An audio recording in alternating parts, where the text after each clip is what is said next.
This channel does not promote any violent, harmful, or illegal activities. All content provided by this channel is meant for an educational purpose only. নতুন সরকার নতুন পদক্ষেপ, আর সেই পদক্ষেপের অন্যতম আমরা দেখছি বেআইনি নির্মাণ একেবারে ভেঙে গুড়িয়ে দেওয়া। এই মুহূর্তে ছবি দেখাবো আপনার, হাওড়ার ছবি আপনাদেরকে দেখাবো।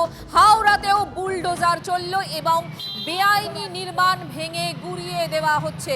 শরৎ চ্যাটার্জি রোডে বেআইনিভাবে বহুতল নির্মাণের অভিযোগ, আর সেই বেআইনি নির্মাণ ভাঙতেই আনা হলো বুলডোজার। এক্সক্লুসিভলি সবার আগে সেই ছবিটা আপনাদের আমরা দেখাচ্ছি TV9 বাংলার পর্দায়। আমার সহকর্মী সুব্রত একেবারে ঘটনাস্থলে রয়েছে। সুব্রত, এই মুহূর্তে ঠিক ছবিটা কি, তুমি যদি আমাদের পুরো গোটা এলাকায় যেভাবে বেআইনি নির্মাণ ভাঙা হচ্ছে, চিহ্নিত করা হচ্ছে, বুলডোজার পৌঁছেছে, এই গোটা বিষয়টা আমাদের দর্শকদের দেখাও।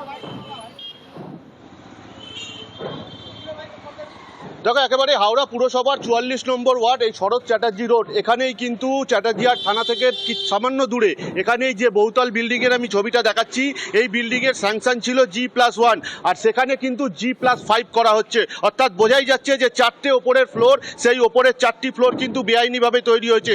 প্রমোটার পঙ্কজ গুপ্তা, তার নামে কিন্তু অভিযোগ রয়েছে এবং এলাকায় অবৈধ নির্মাণ, সেই নির্মাণ ভাঙতে এবার পুরসভার বুলডোজার, আমি একটু আমার ক্যামেরা পার্সনকে বলবো সেই বুলডোজারের ছবিটা দেখাতে।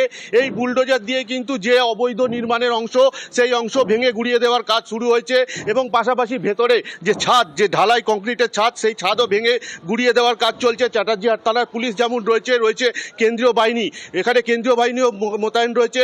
পাশাপাশি বোঝাই যাচ্ছে যে হাওড়া পুরসভার বিরোধীদের যে দীর্ঘদিনের অভিযোগ ছিল, অর্থাৎ তৎকালীন বিরোধীরা বিজেপি বলো সিপিএম বলো, তাদের যে অভিযোগ ছিল যে পুরসভা এলাকায় যারা রয়েছেন দাঁড়িয়ে দেখতে পাচ্ছি আমরা, তাদের সঙ্গে একটু কথা বলো না। কি বলছেন তারা? কতদিন ধরে এইভাবে বেআইনি নির্মাণ চলছিল, আজকে বুলডোজ করা হচ্ছে, কি বলছেন তারা, কি ভাবছেন তারা? দেখো, আমি সরাসরি এলাকারই একজন মানুষের সঙ্গে কথা বলে নেবো। দাদা, আপনারা তো এখানকার স্থানীয় মানুষ, এই যে বেআইনি নির্মাণ হাওড়া পুরসভার পক্ষ থেকে বুলডোজার নিয়ে ভাঙা হচ্ছে, এটা কি সত্যি বেআইনি? মানে এত বড় বাড়ি কি তোলা যায়? আমরা নিয়ম কি করে জানবো বলুন না, পারমিশন দিয়েছিল না কি দিয়েছিল না আমরা তো বলতে পারবো না। আচ্ছা, হাওড়া পুরসভায় তো প্রচুর বেআইনি নির্মাণ রয়েছে। হ্যাঁ স্যার, নিয়ম তো আছে, বেআইনি নির্মাণ তো হচ্ছে, দেখতে পাচ্ছি। এবার ভাঙা হবে, ভাঙা কি মনে করছেন, কি বলবেন? ভাঙা হলে খুব ভালো হয়। ভাঙা হলে জরুরি ভাঙাটা? হ্যাঁ, ভাঙা কি বলবেন? এটা তো মেনটেন করতে গেলে রাস্তার উপর দাঁড়িয়ে মেনটেন করতে হবে। সরকারের পদক্ষেপ, যে পদক্ষেপ নতুন সরকারের, ঠিক মনে হচ্ছে? ঠিকই আছে, ঠিক মনে হচ্ছে, ঠিক মনে হচ্ছে, ঠিক মনে হচ্ছে। একেবারে দেখো, সাধারণ মানুষ যেটা বলছে যে হাওড়া পুরসভার বিভিন্ন ওয়ার্ডে প্রচুর বেআইনি নির্মাণ এবং সেই নির্মাণের যে টাকা, সেই টাকা কিন্তু পুরসভা যে পুরনো বোর্ড ছিল, সেই বোর্ড কিন্তু সেই টাকা পয়সা উসুল করেছে এবং তারপরে এই প্রমোটাররা সাহস পেয়েছে যে এইভাবে ফ্লোরের পর ফ্লোর তারা ঢালাই করে দিচ্ছে। অর্থাৎ নতুন সরকার আসার পর থেকেই কিন্তু এই যে বুলডোজার চালানো হচ্ছে, তা কিন্তু মানুষ সমর্থন করছে। কারণ এই সব বাড়িগুলি মেনটেনেন্স করতে গেলে রাস্তা দখল করে সেখানে বাঁশের কাঠামো লাগিয়ে মেনটেনেন্স করতে হবে, ফলে বোঝাই যাচ্ছে কিভাবে বেআইনিভাবে এই বাড়ি বানানো হচ্ছে। চ্যাটার্জি রোডে এই বেআইনি বহুতল, সেই বহুতল ভাঙতেই বুলডোজার এলো হাওড়ায়। ছবি দেখাচ্ছিলাম আমরা,